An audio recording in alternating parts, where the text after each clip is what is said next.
നടൻ സൗബിൻ ഷാഹിറിന് തിരിച്ചടി. ജാമ്യ വ്യവസ്ഥയിൽ ഇളവ് തേടിയുള്ള ഹർജി ഹൈക്കോടതി തള്ളി. ഹൈക്കോടതി സിംഗിൾ ബെഞ്ചാണ് ഹർജി തള്ളിയത്.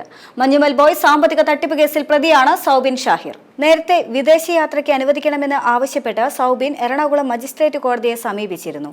വിദേശത്ത് സംഘടിപ്പിക്കുന്ന അവാർഡ് ഷോയിൽ പങ്കെടുക്കണമെന്നായിരുന്നു ആവശ്യം. എന്നാൽ കോടതി ഇത് അംഗീകരിക്കാതെ ഹർജി തള്ളുകയായിരുന്നു. സിനിമയിൽ 40% ലാഭം വാഗ്ദാനം ചെയ്ത് നിർമ്മാതാക്കൾ 7 കോടി തട്ടിയെന്ന അരൂർ സ്വദേശി സിറാജ് വലിയതുറയുടെ പരാതിയിലാണ് മഞ്ഞുമൽ ബോയ്സിനെതിരെ കേസെടുത്തത്. സിനിമയുടെ നിർമ്മാണത്തിനായി പല ഘട്ടങ്ങളിലായി 7 കോടി രൂപ കയ്യിൽ നിന്ന് വാങ്ങിയെന്നും ലാഭവിഹിതം നൽകാതെ വിശ്വാസവഞ്ചന കാണിച്ചെന്നുമായിരുന്നു സിറാജ് പരാതിയിൽ ചൂണ്ടിക്കാട്ടിയത്. എന്നാൽ വാഗ്ദാനം നൽകിയ പണം ഇയാൾ കൃത്യസമയത്ത് നൽകിയില്ല എന്നായിരുന്നു നിർമ്മാതാക്കളുടെ വാദം. ഇതുമൂലം ഷൂട്ടിംഗ് ഷെഡ്യൂളുകൾ മുടങ്ങിയെന്നും അത് വലിയ നഷ്ടത്തിന് കാരണമായി എന്നും നിർമ്മാതാക്കൾ ആരോപിച്ചു. അതുകൊണ്ടാണ് ലാഭവിഹിതം നൽകാതിരുന്നതെന്നും നിർമ്മാതാക്കൾ പറഞ്ഞിരുന്നു.